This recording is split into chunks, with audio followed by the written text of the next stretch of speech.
Radio Municipal Sayhueque presenta Barda Analítica, un programa de análisis y divulgación de la realidad política nacional e internacional.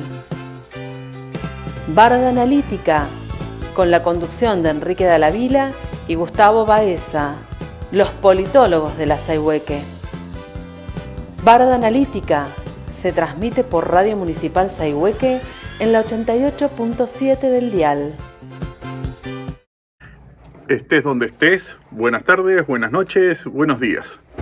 Hola Gustavo. ¿Qué tal Enrique? ¿Cómo te va? Buenas tardes. Hola Víctor, ¿cómo estás? ¿Cómo va, Víctor? Víctor detrás del vidrio. Acá estamos arrancando con otro programa, otra semana. Hoy es nuestro 10º programa y lo estamos emitiendo el 28 de noviembre del 2023. Sí. ¿Cómo anda todo? Bien. Acá tomando un cafecito. No es Fernet, porque me han dicho, che, ¿te preparaste el Fernet? ¿Viste? No. Fernet, No, acá somos hasta sanos. ahora no. Agua, café, té, mate, con suerte. Bien, contarles a todos que a partir de hoy ya tenemos nuestro canal de Instagram, así que ahí vamos a estar también publicando los mismos videos que usamos en otras redes. Y detalle adicional, especialmente para quienes nos ven a través de YouTube, que nosotros transcribimos las fuentes que usamos, las noticias, los documentales, también de la música que reproducimos en el programa en vivo. También ahí ponemos los links, los enlaces a las canciones, para Claro. que todo el que, quiera profundizar, corroborar la información que contamos, profundizar lo que hacemos o disfrutar de alguno del contenido con mucho mayor detalle de lo que a veces alcanzamos a hacer acá, saber que ahí está, que lo pueden ver abajo y profundizar la información. ¿Cuáles son los temas que veremos hoy?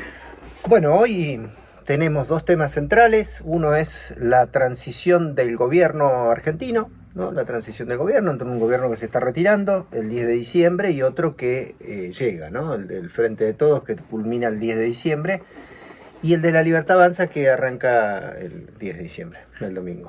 Y después el segundo tema es el conflicto palestino-israelí. Continuaremos. Dos temas que abordamos ya en alguna manera, pero obviamente siempre hay novedades y tenemos que seguir abordando. Bueno, ¿qué te parece que comencemos? Comenzamos entonces. Vale la pena volver a empezar una y mil veces mientras uno esté vivo. Ese es el mensaje más grande de la vida, que se puede resumir en esto: derrotados son los que dejan de luchar. Y dejar de luchar es dejar de soñar. Momento reflexivo en Barda Analítica. Esa era la voz de Mujica. Bueno, y ahora vamos a arrancar con la transición de gobierno. Me parece interesante comenzar destacando en qué debiera consistir una transición de gobierno. Podríamos decir que lo primero es conformar un gabinete. Conformar los ministros, los secretarios y demás funcionarios que van a acompañar al presidente. Generalmente son las personas que, todos capaces, en teoría, pero que el presidente confía. Claro. O que son de la coalición de gobierno, los aliados políticos que lo acompañaron al presidente, lo ayudaron a ganar y ahora forman parte del gobierno. O grupos de poder que a cambio de, que presionan para colocar a sus propios funcionarios dentro del gabinete. Claro. El segundo aspecto, que van muchas veces vinculados, es de empezar a delinear el plan de gobierno, las políticas públicas que va a llevar el gobierno. Porque hasta ahora son promesas, es un plan de gobierno general, pero ahora el presidente sabe que va a asumir y que tiene que llevar a la práctica sus medidas. Entonces, afinar ese plan de gobierno, afinar esas medidas que va a llevar a cabo y obviamente buscar las personas, porque está vinculado a lo anterior, que van a ponerlas en práctica, porque las personas no van separados del tipo de plan que se lleva a cabo, ¿no? Y claro, y en este último punto que señalas, me parece que está lo más rico de esta transición, por lo que vamos a desarrollar ahora en breve, ¿no? Y el tercer aspecto, que siempre es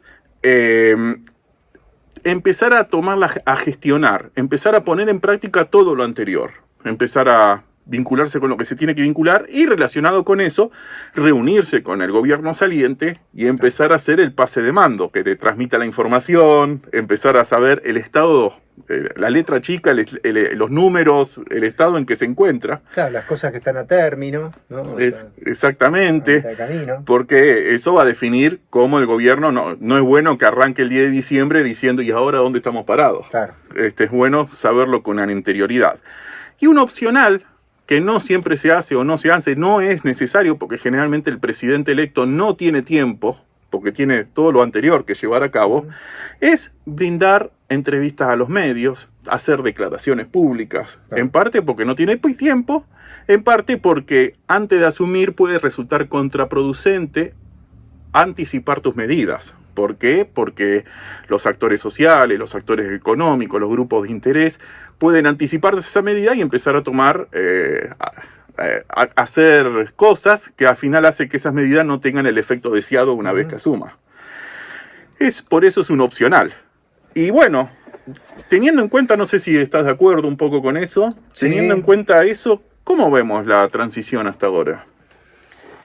Yo te había comentado en la semana, ¿no? Cuando decidimos abordar este tema, que además es inevitable por la coyuntura, que estamos viviendo una transición bajo presión, ¿no? Es decir, es una transición bajo presión. Justamente por el hecho de que el presidente que resulta electo, ganador en las elecciones, se ve, ¿cómo diría?, forzado a modificar tal vez, no sé si los objetivos o las metas que se propuso en la campaña y en lo que tiene pensado para el país, pero sí en los tiempos, ¿no? Se ve condicionado en los tiempos.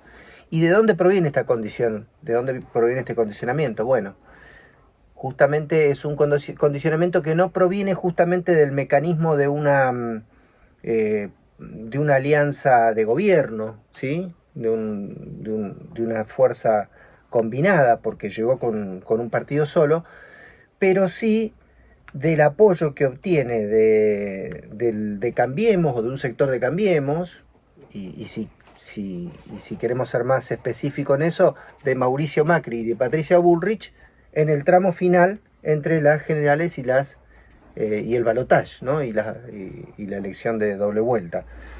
Ahí surge la presión, ¿sí? En el sentido de, bueno, a quién corresponde qué cantidad de votos y en función de esa cantidad de votos, qué lugares quiero del gobierno. Y en el qué lugares quiero del gobierno también se juega no solo una cuestión de nombres propios, sino de políticas públicas, ¿no? ¿Qué es lo que voy a hacer desde el gobierno? ¿Sí? Porque, por ejemplo, vamos a dar un ejemplo puntual. Si yo digo, bueno, voy a privatizar el Banco Central, voy a levantar el cepo, voy a liberalizar la economía y voy a dolarizar el país, ¿sí? Bueno, para eso necesito cuadros técnicos en función de que estén convencidos de ese programa y de esa orientación. Y lo que vemos es que las personas que están por lo menos sonando con mayor fuerza para ocupar el Banco Central, el Ministerio de Economía y algunas secretarías específicas, no son personas que estén apoyando esa política, sino más bien otro programa político, otra idea de la política que es más parecida a la de Mauricio Macri, ¿sí? Por ejemplo, si todo parece, como todo parece indicar, yo me animo a decir que Luis Totó Caputo puede llegar a ser el ministro de Economía, ¿sí? Por la ratificación pública que ha tenido tanto de Macri como de Milei y por el hecho de acompañar al presidente electo a su primer viaje al exterior antes de asumir, ¿sí? Son señales, indicios muy fuertes. Bueno, esta persona no está caracterizada justamente por ir a la dolarización, sino más bien por haber sido el protagonista principal, podríamos decir, del endeudamiento externo con el sector privado entre el 2015 y el 2019. Sí, bueno, así fue, pero lo interesante es el enfoque, creo. el presidente electo, Milei, ha dicho, tenemos que desarmar la bomba de la LELIC, ¿no? No sé si lo pronuncio bien, LELIC, sí. Siempre me estoy equivocando últimamente, LELIC. ¿Y cómo desarmarlas? Bueno, una forma es, lo que está proponiendo Caputo, es reemplazar una deuda en pesos por una deuda en dólares. Una deuda bajo jurisdicción nacional por otra deuda que va a estar bajo jurisdicción extranjera. Claro. Y habrá que ver si consigue financiamiento para un proyecto de esa iniciativa. Hoy, después vamos a verlo, pero parece que Macri también su viaje a Qatar es tratando de conseguir financiamiento allá. Así que puede haber más de una fuente de financiamiento, pero el concepto básicamente es reemplazar deuda interna en pesos bajo la jurisdicción argentina por deuda externa bajo, en moneda extranjera, una divisa extranjera y bajo legislación extranjera, ¿no es cierto? Entonces, se desarmaría, si tiene éxito, se desarmaría estas letras de tesorería, pero se arma otra, otra bomba, no vamos a decir si más o menos grande, eso dirá la historia, pero al menos es reemplazar una deuda por otra deuda. Claro. Esta es la propuesta de Caputo, que finalmente estaría seduciendo al presidente electo, a Milei. Porque como dicen algunos analistas, Milei es un liberal libertario anarcocapitalista, según se define él, pero no hay otros economistas en Argentina que digan lo mismo. La mayoría de los economistas argentinos son neoliberales, que no es lo mismo. En mi opinión, algunos dicen que es lo mismo, yo lo entiendo como que es diferente. Y claro, no pueden conseguir funcionarios que respeten la línea de la política económica que el propio Milei anunció durante todos estos años, porque básicamente no existe gente que piense igual que él. Claro. Y otra cuestión, ahora que mencionas el tema de los funcionarios, Milei ha tenido críticas durísimas contra Luis Toto Caputo, ¿no? O sea, ha sido muy severo en declaraciones públicas, justamente por la política de endeudamiento externo y por haber sido el inventor de las famosas LELIC, ¿sí? Sí, bueno, pero Milei ha dicho muchas cosas de Patricia Bullrich y se abrazan. Has dicho muchas cosas de Caputo y bueno, ahora parece que se han reconciliado. No resiste mucho al final parece que esa bravuconía que ha caracterizado muchos años de presentaciones de Milei no necesariamente se sostienen a la hora de gobernar, ¿no? Lo que es una incógnita también es el lugar del Banco Central, la presidencia del Banco Central, porque ahí justamente Milei había logrado colocar un cuadro que era Luis Ocampo, que incluso ha escrito sobre cómo dolarizar y desarmar el Banco Central. Un especialista, ¿no? en la materia. Bueno, se corre solo Ocampo y dice, este no es mi momento, ¿sí? No es que diga, no quiero ser presidente del Banco Central, no ahora, ¿sí? Y aparece otro nombre, que es Reidel, que, Damián Reidel, que fue vicepresidente del Banco Central bajo la gestión de Sturzenegger. Mira, te voy a cortar un poquito, porque se cayó el candidato a... No, ya sé, eso iba. Y también se cae, por eso digo que es una incógnita el Banco Central, ¿no? Porque Reidel se cae justamente por la misma senda por la que se cae Sturzenegger. Sturzenegger tiene diferencias fundamentales con Macri y con Caputo. Entonces, sí es claro que por lo menos en economía hay una incidencia muy fuerte de Mauricio Macri, ¿sí? Que si vos me preguntás a mí qué veo yo de esto, y veo un Mauricio Macri queriendo hacer un segundo tiempo, ¿no? En la primera parte de la gestión de Milei, me imagino eso, ¿no? Por eso Durán Barba habrá dicho hoy en una entrevista le hicieron en La Nación, creo, o en Infobae, donde dijo, no puede haber dos presidentes. No puede ser Macri y Milei al mismo tiempo presidente. Claro. Y claramente hay un presidente que es Milei. Bueno, te propongo una cosa, porque ¿te parece hacemos una pausa, escuchamos algo de música y retomamos con esta transición? Dejamos un poco la parte económica y hablamos otras cuestiones de la transición de gobierno. Me parece bárbaro. Vamos a escuchar a la canción del candidato, a pesar de que... Del presidente electo, a pesar de que la Versuit Vergarabat no creo que esté muy contenta con este uso de su canción, pero bueno, vamos a escuchar Se viene el estallido de La Versuit.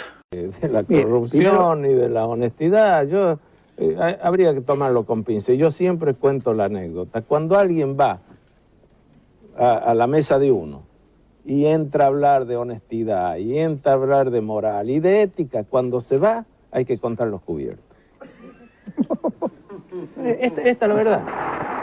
Sabelo en Barda Analítica. Y escuchábamos al expresidente Menem hablando sobre sus preocupaciones sobre contar los cubiertos cuando alguien entra, está muy cerca diciendo que es honesto, ¿no? Sí. Bueno, sigamos con la transición. ¿Qué más podemos decir? Educación, un área que me toca de cerca, ¿no? por una cuestión vocacional. Ahí en educación aparece una figura muy desconocida, ¿no? para lo que es la fauna política local, que es María Eleonora Urrutia, esposa del último ministro de Hacienda del dictador chileno Augusto Pinochet, un Chicago Boy, Hernán Buich, ¿sí?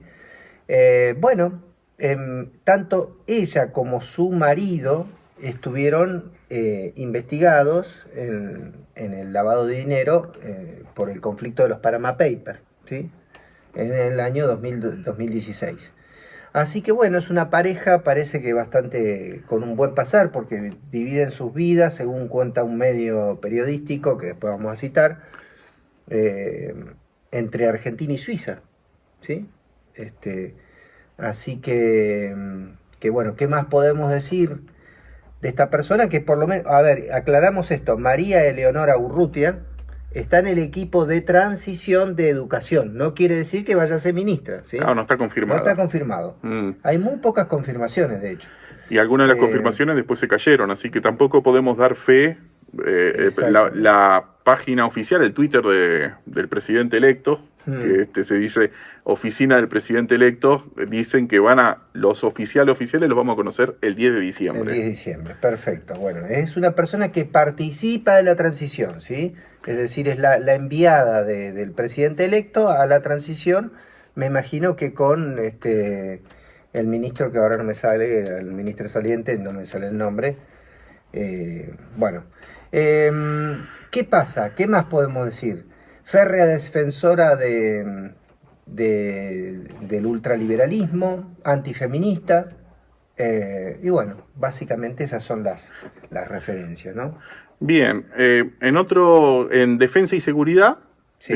un caso muy interesante. Recordemos que se decía que la vicepresidenta electa, Villarruel, iba a designar ella como experta en seguridad, tanto a su ministro de Seguridad como a su ministro de Defensa, y también la Agencia Federal de Inteligencia, la AFI. Pero, al menos por ahora, aparentemente, finalmente va a ser Patricia Bullrich, la que va a ser ministra de Seguridad, desplazando a Villarruel. No hay absolutamente ninguna presentación o declaración sobre quién va a ser ministro de Defensa. Antes de venir para el programa empezó a surgir el primer rumor, pero tampoco hay claridad sobre eso. Y lo que me parece interesante es que Villarruel aparentemente está quedando fuera del armado del gabinete. Y ha empezado a haber una seguidilla en estos últimos días donde Villarruel fue a visitar a la cúpula de la policía. Sí. Ahora Patricia Bullrich parece que va a tratar ahí como una especie de carrera de popularidad entre la vicepresidenta electa y la candidata vicepresidencial para ver cómo ocupan estos cargos.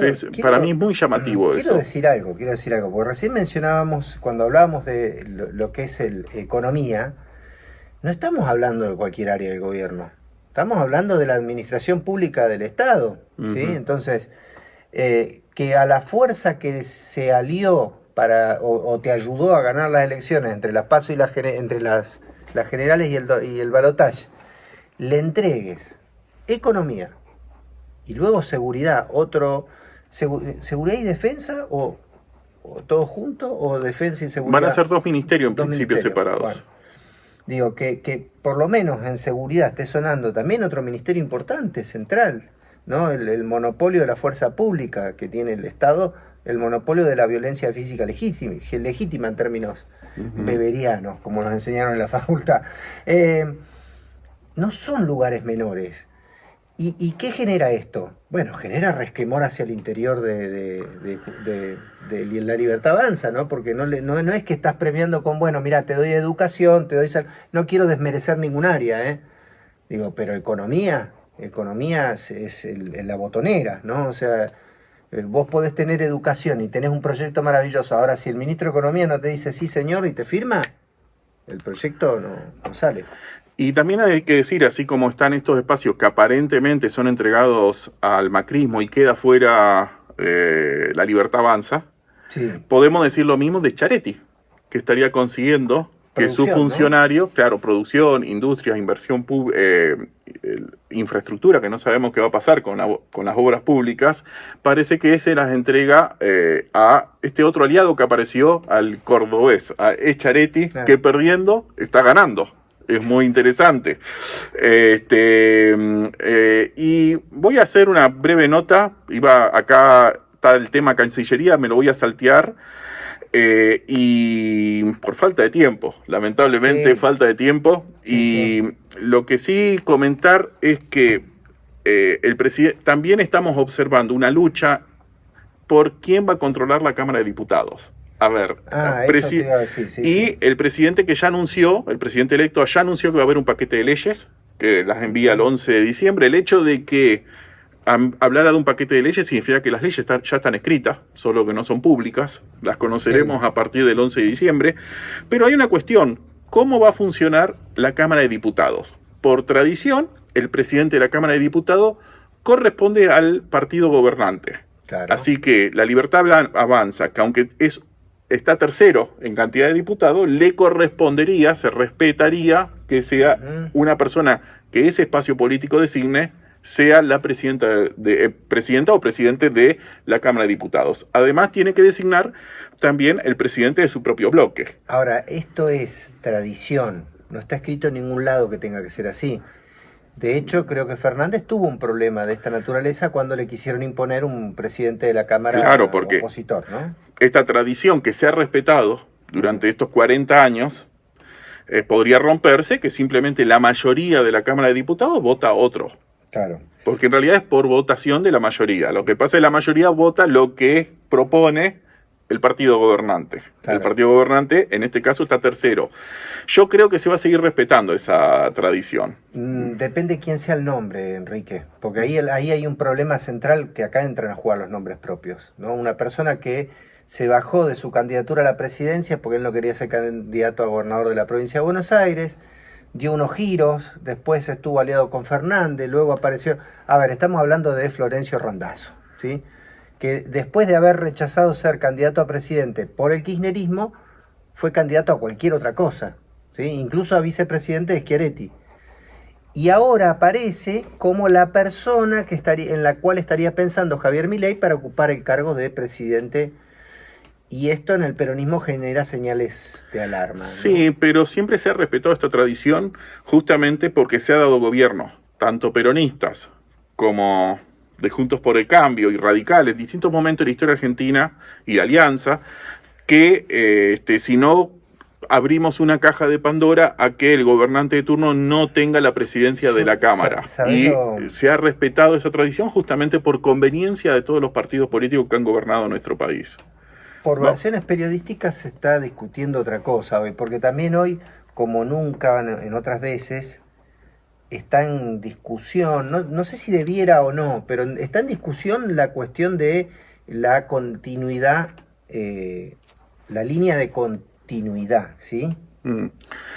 Entonces, digo, hay quienes especulan que este gobierno, con la debilidad que está mostrando, podría tener algunos problemas institucionales serios, y ahí entramos en una situación que bueno...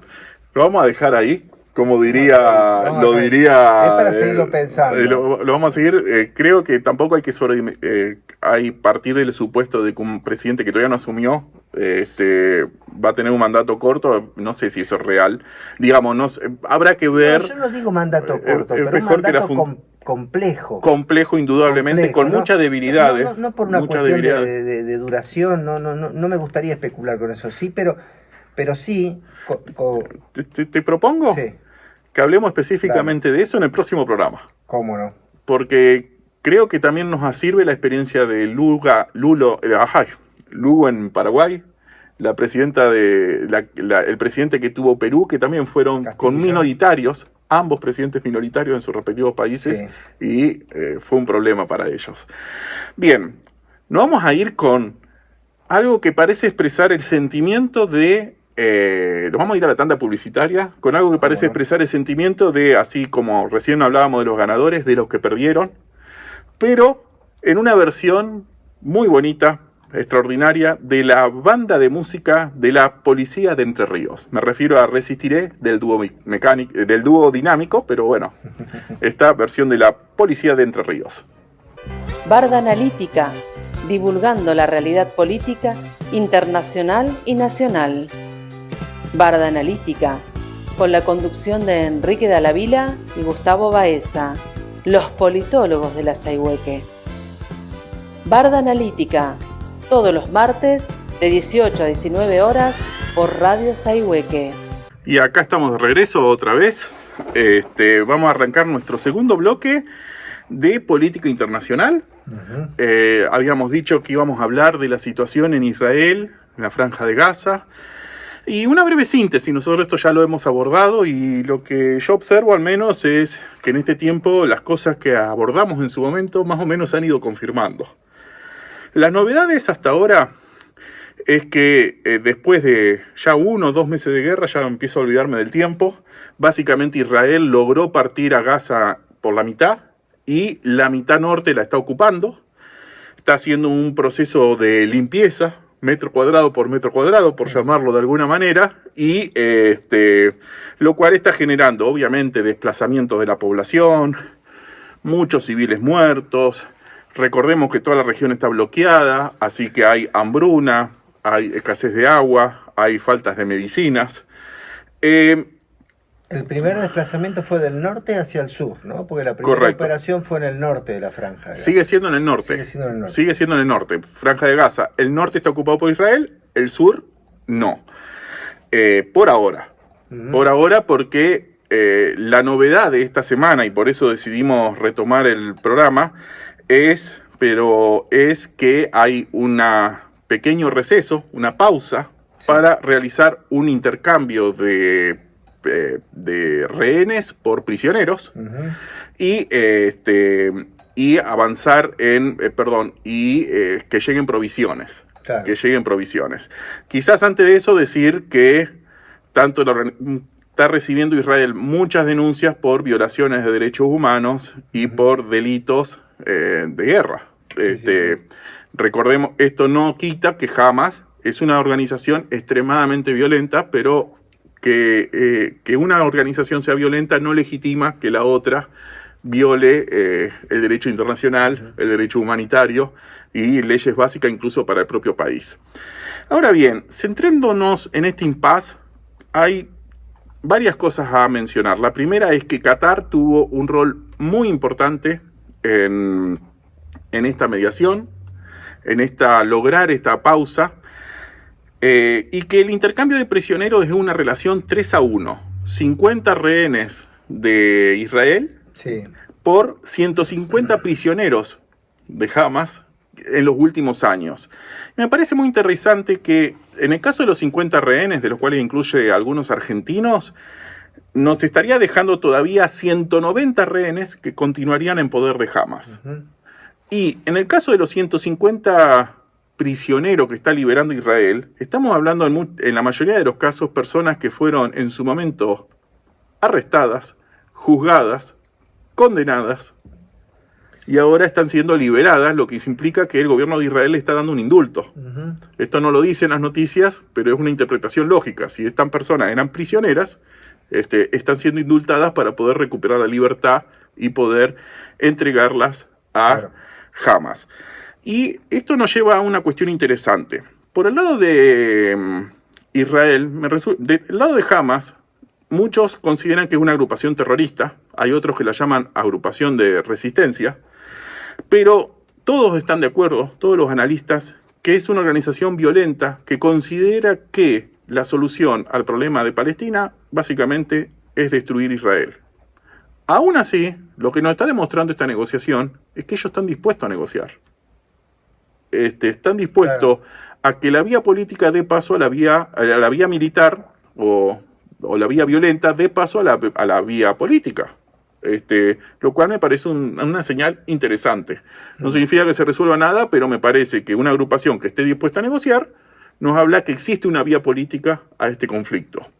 Sí. Y de Israel tengo una reflexión similar. Israel es un país que considera a Hamas una agrupación terrorista. Y el lema básico de cualquier cuestión con los terroristas es: con los terroristas no se negocia. Y acá está negociando con los terroristas, haciendo un intercambio de rehenes por prisioneros, en una negociación de la cual interviene Qatar, y que básicamente significa que Israel, que dice que es una agrupación terrorista y que no se negocia con terroristas, también está abierta a la negociación. También está abierta a ver si encontramos una salida política a todo esto. Lo que pasa acá que también entra en juego que si el conflicto tiene mayor escalada, mayor expansión y empiezan a participar otros actores que ya han participado, ¿no? De hecho, creo que la semana pasada hablábamos, no en el programa, pero fuera del programa, algunos misiles que se habían enviado desde Oman, ¿puede ser? Yemen. Desde Yemen, que fueron interceptados antes de caer a tierra por las defensas israelitas. Es decir, hay una tensión que amenaza con escalar a la intervención de terceros estados, ¿no? Y bueno, eso por un lado. Y por otro lado, en un estado de excepción como es la guerra, venir a sacar las tablas de las leyes para ver qué corresponde o qué no corresponde, ¿no? Uh-huh. Me parece que esas negociaciones son sobre la marcha, ¿no? Sobre la marcha de los acontecimientos. Dicho esto, estas negociaciones, este impasse que básicamente logró Qatar, se le agregaron 2 días adicionales, y también podemos decir que hay expectativas, quizás muy pequeñas, pero expectativas que se puede alargar en el tiempo, y que esta pausa operativa, o esta pausa para intercambio de prisioneros y para que entre alimentos, agua, medicinas a la zona sur, podría llegar a alargarse en forma indefinida y de esta manera restaurar la paz en esta región. También puede ser que no suceda esto, porque el líder militar, el general a cargo de la operación de parte de Israel, dice: no, estamos aprovechando estos 4 días, 6 días para reorganizarnos, y apenas termine el intercambio de prisioneros y se cumplan los compromisos, vamos a retomar la acción militar y esta vez vamos a ocupar la totalidad de Gaza. Bien. Así que hay o una expectativa de que quizás este impasse se alarga y es una forma de recuperar la paz, o solamente una previa y dentro de 2 días vuelve a haber acciones militares extendiéndose a toda la franja de Gaza. Claro. Bueno. ¿Qué más nos queda acá? Hay un elemento que me parece importante destacar, que es Estados Unidos, ¿no? En Estados Unidos, muchos funcionarios de la Casa Blanca presionan al gobierno de Biden, ¿sí? Podríamos hablar de una suerte de izquierda dentro del Partido Demócrata, en favor de los palestinos, ¿sí? Entre kilos de comillas, ¿no? O sea, pero que por lo menos hay presiones internas en el gobierno de Biden para que Biden interceda para que haya una salida pacífica, ¿sí? Bueno, estos funcionarios a los que me estoy refiriendo de la Casa Blanca señalan: el lenguaje del presidente Joe Biden está muy claro. Insistieron los funcionarios, el propósito es evitar nuevos desplazamientos de civiles en una zona que ya cuenta con 1,7 millones de desplazados, que ya saturarían los esfuerzos humanitarios que se están haciendo para atender a estos desplazados, 1.700.000 que vienen desplazados desde el norte hacia el sur. Si el ejército de Israel ahora decide avanzar por el sur, estaríamos en un cuello de botella, ¿no? Estaríamos en una situación bastante compleja. Así que bueno, ahí el papel de Estados Unidos queda un poco un poco desdibujado, ¿no? Porque por un lado oficialmente Estados Unidos apoya al Estado de Israel, pero por otro lado no quiere que el conflicto tenga una escalada mayoritaria. Es muy interesante que Estados Unidos golpeó la puerta de Qatar para que medie en este conflicto. Y bueno. No, eso también habla, perdón, ¿no? Porque estaba pensando cuando comentaba lo de Qatar. La crisis que hay del multilateralismo liberal, ¿no? De los principios liberales democráticos. Hoy se está discutiendo mucho en el campo de la ciencia política la poca efectividad. De hecho, otras veces que hemos hablado acá del conflicto israelí-palestino, hemos visto cómo la impotencia de la ONU para llegar a acuerdos que se respeten, la renuncia de funcionarios de la ONU, ¿no? Que dicen, bueno, la verdad, estamos hace 30 años tratando de lograr la paz y no logramos nada. Entonces acá, bueno, aparecen nuevos actores, ¿no? En política nunca hay lugares vacíos, ¿sí? Si Rusia, por ejemplo, que es el gran ausente en este escenario, que otras veces aparece, ¿no? Rusia mediando, obviamente hoy no está Rusia jugando acá, aparecen otros actores a ocupar ese vacío, y Qatar es uno de ellos, ¿no? Que no es cualquier actor. Algún día podríamos hacer un programa de Qatar. Yo creo que vamos a tener que hacer un programa de Qatar. Sí. Y vamos a hablar un poco más ahora, pero te propongo una nueva versión de Solo le pido a Dios, que lanzó León Gieco, que se grabó en una mezquita de acá de Argentina, con participación de tanto judíos como musulmanes. Buenísimo. Vamos a escuchar frases de ellos también, donde nos explican el contenido de la letra que está adaptada, y los invito.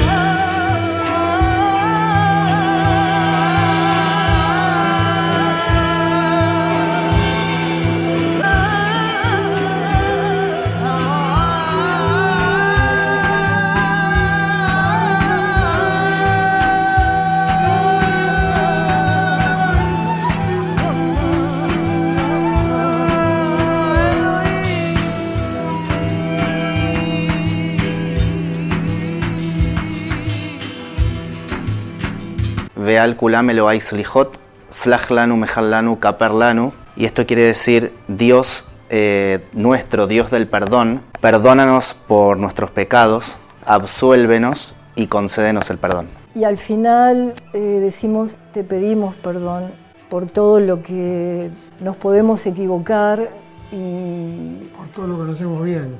Por todo lo que no hacemos bien, por todos esos yerros que tenemos, que muchas veces ni siquiera nos damos cuenta. Venimos y pedimos, Ya Allah, Yahu, Mastafirullah, que tu bendición baje y nos envuelva a todos.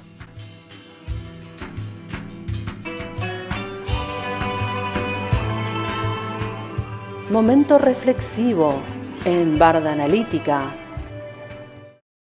Y ahí teníamos Solo le pido a Dios. Recordemos que León Gieco está pidiendo también porque uno de sus familiares, un sobrino, es uno de los rehenes de Hamas que está tratando de que recupere la libertad. Pero también siempre él, paz para los pueblos, y es muy lindo el proyecto musical que hicieron. Y ahora vamos a, como estamos haciendo todos los martes, nuestro compacto de noticias. ¿Qué te parece? Me parece bárbaro.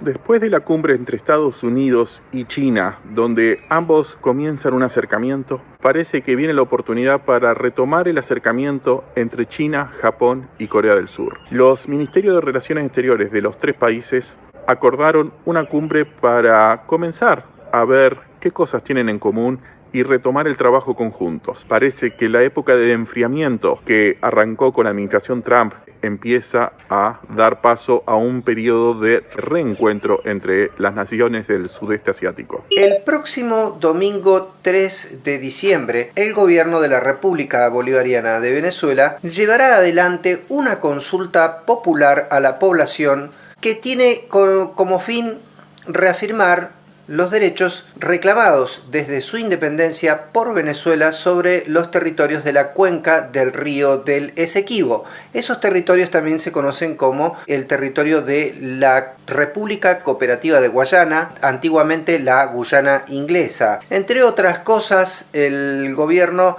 impulsa un referéndum para consultar acerca del acuerdo o no del laudo arbitral de París de 1899 que dieran lugar a la Guyana británica. También se preguntan en este referéndum sobre el Acuerdo de Ginebra de 1966, que es el único reconocido por Venezuela. Este fin de semana triunfó la ultraderecha en los Países Bajos. Su líder, Geert Wilders, tiene ahora la responsabilidad de formar gobierno. Pero, dado que es un sistema parlamentario y aunque ganó, no obtuvo la mayoría automática en su parlamento, necesita que otros partidos políticos lo acompañen en la formación de gobierno. El problema hasta ahora es que ningún partido quiso formar ningún tipo de relación con este partido de ultraderecha. Y ahora que logró la victoria, ¿conseguirá algo diferente? En las próximas semanas lo sabremos. Si tiene éxito, la ultraderecha llegará a formar gobierno en los Países Bajos. Si fracasa, será oportunidad del segundo partido en tratar de hacer ellos una formación de gobierno. Desde Guatemala, mujeres quechí marcharon bajo la consigna de "No tenemos miedo a su dictadura colonial". También lo hicieron en defensa de la democracia, el agua, la tierra y los territorios quechí. Estas mujeres, que se trasladan desde la zona de Cachabón, Alta Verapaz, hacia la capital del país, tuvieron una protesta en el Tribunal Supremo Electoral para sumarse luego a un acampe en las inmediaciones del Congreso Nacional y de esta forma incorporarse a cientos de manifestantes que desde principios de octubre vienen reclamando por el reconocimiento del triunfo electoral del candidato Arévalo de León del movimiento Semilla, que el Ministerio Público de dicho país quiere desconocer como candidato ganador, incluso llegando a pretender proscribir a dicho partido. A pesar de que el Mercosur prohíbe que sus Estados miembros tengan iniciativas individuales de negociaciones de carácter económico con países extrabloque, Uruguay lleva varios años insistiendo en hacer precisamente eso, negociar y acordar un tratado de libre comercio con China y luego hacer extensiva la invitación a los restantes miembros del Mercosur. Hoy avanza un paso más, ya que propone que en el próximo encuentro del Mercosur también participe una delegación china. ¿Qué postura tomarán el resto de sus socios? ¿Aceptarán la delegación china? ¿Aceptarán que una iniciativa sin la participación del resto del bloque pase a ser considerada una negociación del bloque? ¿Aceptarán empezar a ir más allá y adoptar como bloque una postura respecto a un acuerdo potencial con China? ¿O rechazarán todas estas iniciativas? El próximo 7 y 8 de diciembre comenzaremos a darnos cuenta. Informe en Barda Analítica. Bueno, perdón. Acabamos de escuchar el informe de algunos temas que vamos cubriendo en videitos cortitos en YouTube. Y ya nos estamos despidiendo, Enrique. Nos estamos despidiendo, así que programa. Víctor Barrera, hasta luego, compañero. Hasta la próxima. Y nos vamos, si te parece, escuchando un tema de la banda alemana Pink Floyd, ¿sí? O británica, no. Británica, me confundí. Pink Floyd, el tema que vamos a escuchar de despedida es Another Brick in the Wall, parte 2. Así